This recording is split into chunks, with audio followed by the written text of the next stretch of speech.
Engineer, ये तमाम लोग इसमें शामिल हैं। मैं इन बातों को आज फिर से दोहरा रहा हूं और इनकी नोटिसें पढ़ रहा था मैं, तो डॉक्टर महेंद्र सिंह जी कह रहे हैं कि साहब आपने योगी बाबा और 40 चोर कह दिया, इसलिए मुझे दुख हुआ।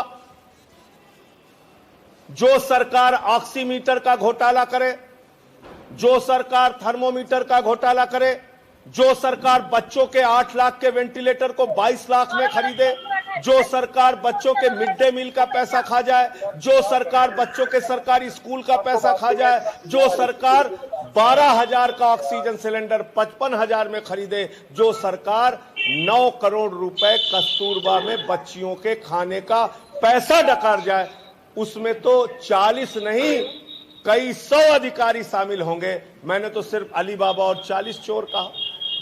मैंने तो सिर्फ यह कहा कि योगी बाबा और 40 चोर की सरकार चल रही है। दरअसल मुझे तो यह कहना चाहिए कि योगी बाबा और हजारों चोर की सरकार चल रही है। इसमें कितने कितने चोर शामिल है। दूसरा उनका अधिकारी है, उसने कुछ कहा, अब मैं एक एक करके जवाब दे रहा हूं। यह है, मैं उस दिन डॉक्टर महेंद्र सिंह जी का प्रेस कॉन्फ्रेंस देख रहा था तो मुझे उनके ऊपर दया आ रही थी। मुझे तो लगा आदित्यनाथ जी ने बड़ी समझदारी से देखकर समझकर इनको मंत्री बनाया होगा, लेकिन मुझे उनको देख के ऐसा लग रहा था कि वो रश्मि मेटेलिक के एम्प्लॉय की तरह बात कर रहे हैं। वो रश्मि मेटेलिक की सफाई दे रहे हैं। एक तरफ वो कह रहे हैं हमने अपनी ओर से कोई टेंडर नहीं दिया, एक तरफ वो कह रहे हैं हमने कोई ठेका नहीं दिया, और दूसरी तरफ रश्मि मेटेलिक के समर्थन में पूरी प्रेस कॉन्फ्रेंस आधे घंटे करते रहे। आपका क्या इंटरेस्ट है, मैं फिर दोहरा रहा हूं और मैं एक एक करके बता रहा हूं। जिस रश्मि मेटेलिक कंपनी ने ये आरोप लगाया कि बड़ी रेपुटेड कंपनी है, बहुत अच्छी कंपनी है, उसका ये पहला पेपर है। 10 फरवरी 2012 को रेलवे में 1,000 करोड़ की चपत लगाने के लिए सीबीआई ने इस रश्मि मेटेलिक कंपनी के ऊपर मुकदमा दर्ज किया। 1,000 करोड़ के घपले और घोटाले में सीबीआई ने इस रश्मि मेटेलिक पे मुकदमा दर्ज किया।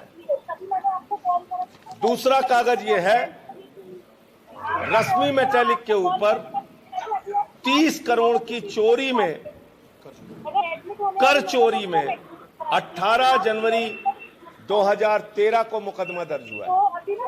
18 जनवरी 2013 को इसी कंपनी पर 30 करोड़ की कर चोरी के मामले में मुकदमा दर्ज हुआ है। तीसरा, 4.5 करोड़ की कर चोरी में डीआरआई ने इनके ऊपर मुकदमा दर्ज किया, और सिर्फ मुकदमा दर्ज किया नहीं, 27 नवंबर 2019 को इनके मालिकान को, इनके एम्प्लॉइज को गिरफ्तार करने का काम किया। तो ये इस कंपनी के पैरवी में आप खड़े हैं। ऐसी भ्रष्टाचारी कंपनी के बारे में आप सफाई दे रहे हैं पूरी प्रेस कॉन्फ्रेंस में। दूसरा, उनका अधिकारी आ जाते हैं अनुराग श्रीवास्तव, वो कह रहे हैं 29 साल का उनका सरकारी जीवन हो गया, बड़ा बेदाग जीवन है। जब ये कमिश्नर थे तो इन्होंने, हाई कोर्ट ने एक इंक्वायरी इनके ऊपर ऑर्डर की है समुद्र का कहां से व्यू ला रहे हो एज ए मेरठ कमिश्नर। ये वही अनुराग श्रीवास्तव है जो अपने 29 साल की नौकरी को बेदाग बता रहे हैं। कोई स्टार्ट वीडियो करके। दूसरा, चुनाव के दौरान इलेक्शन कमीशन ने बस्ती के डिविजनल कमिश्नर ये घर परिवार की तरफ और अनुराग श्रीवास्तव जो मौजूदा प्रमुख सचिव हैं उनको ट्रांसफर किया था, क्योंकि उन्होंने एक आईपीएस अधिकारी को धमकाया था। ये इन लोगों का कैरेक्टर सर्टिफिकेट है। जिस रश्मि मेटेलिक कंपनी के बारे में कहा जा रहा है कि उसको कोई काम नहीं दिया गया, मैं बार बार दिखाया था कागज, शायद महेंद्र सिंह जी देख नहीं पाए। मैं आपसे ये कह रहा हूं कि जब आप कह रहे हैं रश्मि मेटेलिक को कोई टेंडर नहीं दिया गया, रश्मि मेटेलिक को पाइप सप्लाई का कोई काम नहीं दिया गया, तो मेरे सिर्फ इस पत्र का जवाब अगली प्रेस कॉन्फ्रेंस करके आप दे दीजिएगा। मैं आपसे कह रहा हूं महेंद्र सिंह जी, आप आदित्यनाथ जी के सबसे करीबी मंत्री हैं और मैं सुन रहा था कि भाजपाई कभी कभी बचकानी बातें करते हैं, कह रहे हैं संजय सिंह आरोप लगा के भाग गए, ये हो गया वो हो गया। अरे आदित्यनाथ जी से तो पूछ लेते, 9 मुकदमा लिखा था उन्होंने, तो जाके विधानसभा में मैं बैठ गया था। सच के लिए लड़ता हूं और किसी से डरता नहीं। इस पत्र का जवाब आप दे देना। आपकी नोटिसों से तो मैं बहुत थर-थर कांप रहा हूं जब से सारी नोटिस आपने भेजी है। ऐसा मालूम पड़ रहा है रोज अखबार में छपवाना, ये कर दिया वो कर दिया। इसमें आप कह रहे हैं उनको कोई टेंडर नहीं दिया गया। ये आपके अधीक्षण अभियंता आलोक कुमार सिन्हा की चिट्ठी है। ये आलोक कुमार सिन्हा अधीक्षण अभियंता लिखा हुआ है साफ तौर से, SWSM।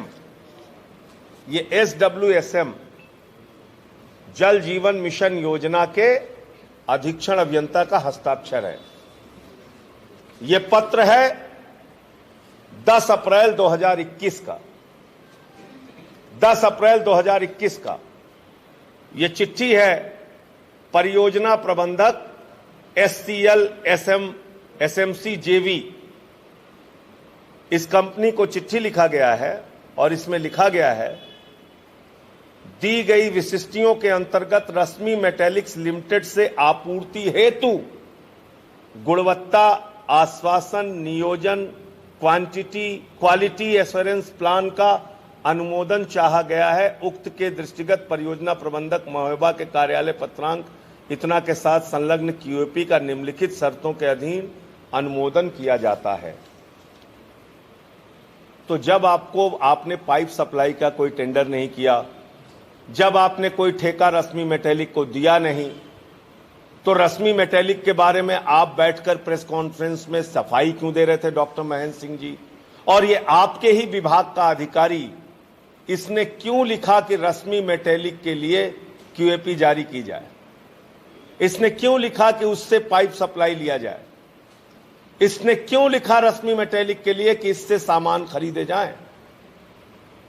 जब आपका कोई लेना देना नहीं है तो सरकारी चिट्ठी है, आपका अधीक्षण अभियंता लिख रहा है। इसके बाद जो ये अधिकारी है, इस अधिकारी पर तो आप सांसद संजय सिंह को आप सुन रहे थे, जहां पर सरकार पर जमकर बरस रहे थे। फिलहाल इस वक्त दिल्ली से खबर आपको बता दें।